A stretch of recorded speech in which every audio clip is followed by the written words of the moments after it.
నేతితో వేయించి చూర్ణం చేసుకుని కాస్త సైంధవ లవణం కలిపి నిల్వ చేసుకోవాలి. ఆహారంతో పాటు అప్పుడప్పుడు తీసుకుంటే ప్రయోజనం మెండుగా ఉంటుంది. ఈ మిశ్రమాన్ని దంచి పొడిలా చేసుకోవాలి. ఎండు మిరపకాయలకు బదులుగా చొంటి పొడి వాడుకుంటే ఇంకా శ్రేష్టం. ఇది మీ జీర్ణక్రియను మెరుగుపరుస్తుంది. అమీబియాసిస్ నుంచి ఉపశమనం కోసం కరేపాకు పొడి, తేనె కలిపి తీసుకోవాలి. శ్వాసకోశ వ్యాధుల నుంచి కూడా కరేపాకు ఉపశమనం ఇస్తుంది.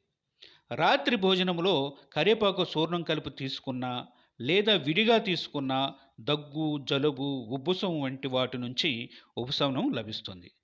చలికాలంలో శరీరములో వేడి పుట్టేందుకు కరేపాకును ఎక్కువగా మీ ఆహారంలో భాగంగా చేసుకోవాలి.